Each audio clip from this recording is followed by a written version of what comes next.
öfundar hermenn og sjálft meyjar í ákafa orrustu fara til Valhallar að sitja hjá Óðni.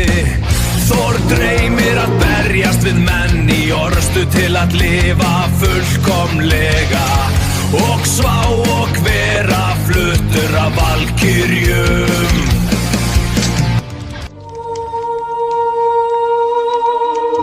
Þór mikill hermaður öfundar hermenn og sjálft meyjar í ákafa orrustu fara til Valhallar að sitja hjá Óðni.